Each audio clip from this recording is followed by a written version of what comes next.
There was this 39-year-old woman, Sara Tokars, who was driving her car into the garage of a house in Marietta, Georgia. She wasn't alone though.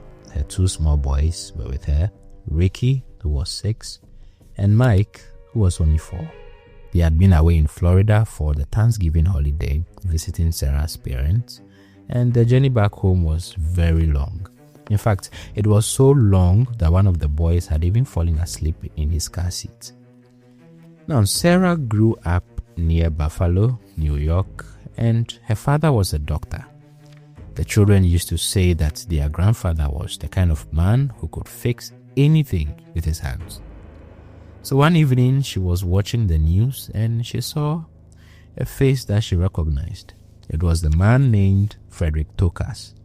He was a former prosecutor trying to help the government with a murder case. Sarah remembered him from their high school days, so she just decided to pick up the phone and call him.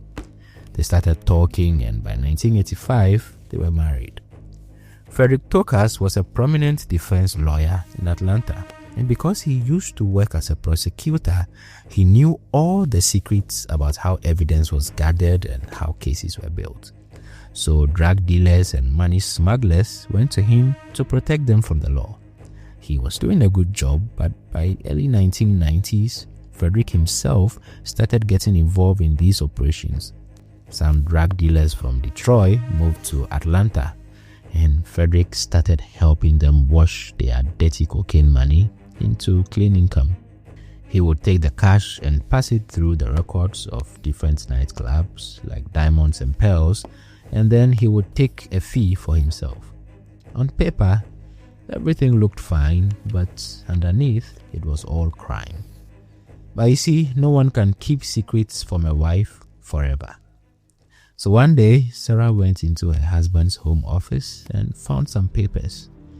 She saw tax records and financial documents, and because she was a smart woman, she understood exactly what was going on and what her husband was involved in.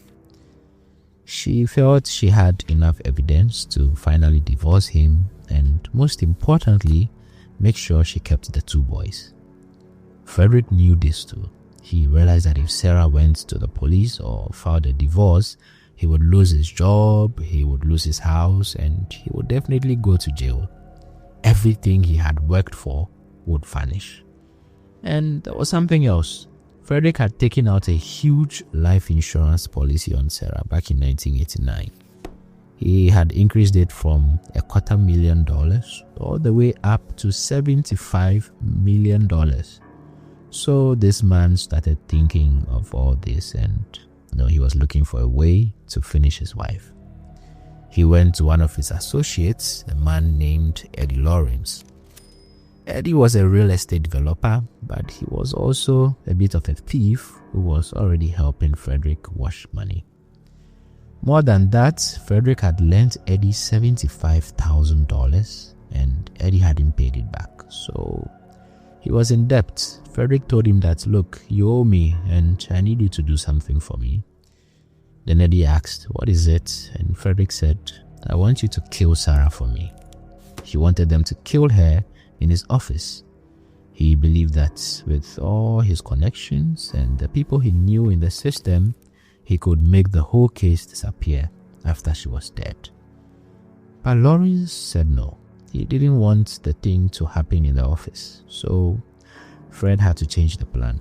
He told Lawrence that they should do it at the family home instead, and they would make it look like thieves had broken into the house to rob them. Fred even promised Lawrence $25,000 right away, and he told him he would give him another big cut from the insurance money once Sarah was gone.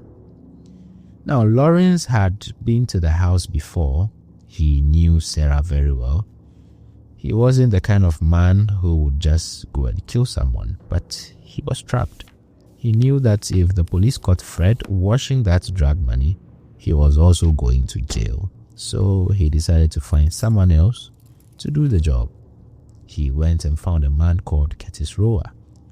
Rower was a drug addict who didn't care about anybody or anything. So Lawrence told him he would pay him $5,000 for the job. He described the house to him and told him look for a white woman who is about 40 years old. They actually tried to do it on Saturday, November 28th. That night, Sara and her boys were still away in Florida. Fred himself had already driven all the way to Montgomery, Alabama. He did that on purpose, so he would have a story to tell the police later.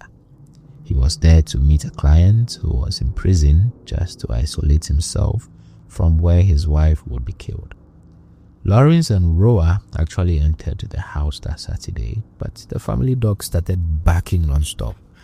When the dog started making noise, a light turned on in a neighbor's house and the two men got scared and ran away. So on Sunday, he called Lawrence 2 different times from Alabama. He told him that Sara had left Florida and she would be back in Marietta around 8 or 9 that night. Fred then went to his hotel, checked in, and gave the hotel's phone number to his office attendants. He told them that if there is an emergency, they can call him on that number. By 9 o'clock that Sunday night, Roa was already inside the house waiting. The sliding glass door was left open and the house alarm wasn't even on. Fred had already prepared everything. He told Lawrence that if anyone asked why the alarm was off, he would just say a plumber was supposed to come and fix the water heater that weekend. Roa was there hiding with a shotgun. Lawrence, on the other hand, drove to a nearby area and parked his car to wait for the whole thing to finish. Just before 10 o'clock, Sara finally pulled the car into the garage. She started taking things out of the car, and one of her small boys was still fast asleep. Suddenly, Roa came out of the house holding that shotgun. He kicked the dog out of the way and forced Sara and her 6-year-old son, Ricky, back into the car. Then he jumped into the back seat and sat right next to Mike. He pointed the gun at Sara and told her to drive. Sara started begging him, please take the car, take my purse, take anything you want, just leave my boys alone. But the man didn't listen. He just told her to keep driving. So they drove for about half a mile until they reached Powers Road. Roa told her to stop the car. Just as they stopped, Lawrence pulled up beside them in his own car, and that is where everything turned deadly. When Lawrence pulled up, Sara looked at him and she immediately recognized who he was. Lawrence was the man who had supervised the workers when they were renovating her house that same summer. She had met him in her own home before. Right there, she knew that this was not just a common robbery. So she quickly pushed her son, Ricky, down onto the floor of the passenger seat to protect him. Then she stepped on the accelerator and turned the steering wheel, heading straight for Lawrence. The car knocked him down, but at that exact same moment, Roa fired the shotgun. The blast hit Sara from very close range and killed her instantly. The car kept rolling until it went through a hedge and stopped in the middle of the field. Roa jumped out of the car, ran to where Lawrence was, and the two of them drove away as fast as they could. Can you imagine these two small boys left all alone in that car with their mother bleeding on the floor? So little Mike reached over and turned the engine off. Then his brother Ricky climbed out from the passenger floor and helped his little brother get out of the car. The two of them walked across that field in the dark and knocked on the door of a nearby house. When the neighbor opened the door, he saw two small children standing there holding hands and covered in blood from head to toe. Ricky looked at the neighbor and told him the bad man had shot our mother. Then the boys asked the neighbor to call their grandfather in Florida, because their grandfather was a doctor and they believed he would be able to fix their mommy. The police arrived in just a few minutes and they found Sara slumped over the steering wheel, shot directly from behind. The first responders had to take Ricky and Mike to wash the blood off their bodies before they could even take them to the hospital. But luckily, the boys were not hurt. Later that evening, the detectives called Fred. When they called him and gave him the news that his wife was dead, he started weeping. He told them he was completely shattered. Even Sarah's father spoke to Fred on the phone and said that Fred sounded hysterical with grief. But when the detectives finally met Fred in person and walked him through the family house, his behavior started looking very strange. Fred was smelling of alcohol, although his lawyer tried to say it was just a drink to calm his nerves. When the police asked him questions, he couldn't say if Sarah's jewelry had been stolen or not. But the thing that was bothering him, he was very sure that someone had moved his guitar, and he was complaining about that instead of his dead wife. The police didn't have to search too hard for more information. Within just 1 week, a man walked into the station and gave them a name, Curtis Roa. This man was the boyfriend of Roa's own sister, and that sister was actually working for Eddie Lawrence. Roa had been going around telling people that he had killed someone, and he even showed that same shotgun to at least one person. About 3 weeks later, they caught both Lawrence and Roa and arrested them. When Fred heard the news that the killers had been caught, he didn't look happy or relieved. He just said one word: "Okay." That's all. Sarah's father was standing there with him, and he saw that Fred showed no emotion at all. He didn't even look like a man who had lost his wife. The only thing Fred said that night was that he was worried the police might bargain with those men to give them a lighter punishment if they talked. Now, when Eddie Lawrence saw that the law had caught up with him and he might face execution, he quickly agreed to talk.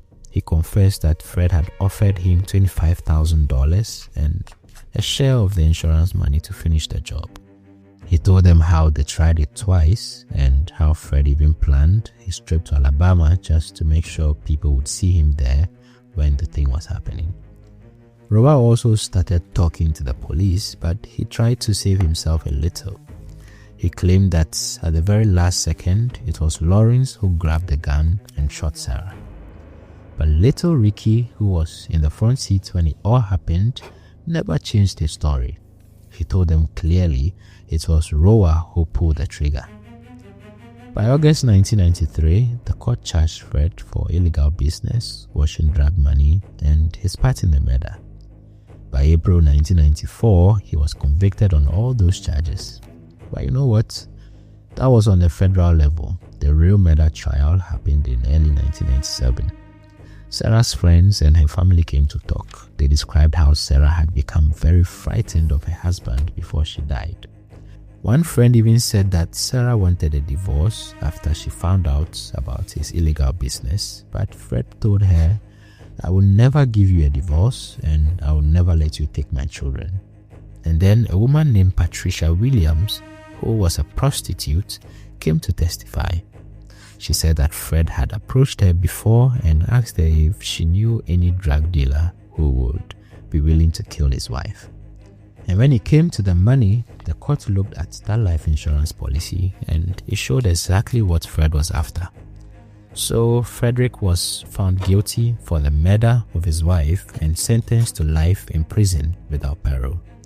Sarah's family had really pushed for the death penalty. They wanted him to face the same end he gave Sarah, but the court didn't go that far. As for Roa, he was also convicted and sent away for life without any chance of parole.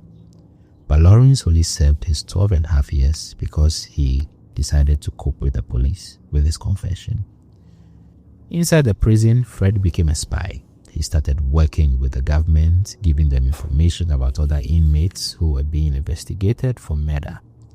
Because he was snitching like that, the authorities had to keep moving him from one place to another. They had to hide him in secret locations within the prison system so the other inmates wouldn't find him. But even with all that protection, someone eventually caught him and gave him a severe beating of his life that for the next 10 years, he couldn't even walk. Finally, in May of 2020, Fred died in Pennsylvania Prison Hospital after he had been suffering with a fever for days. He was 67 years old.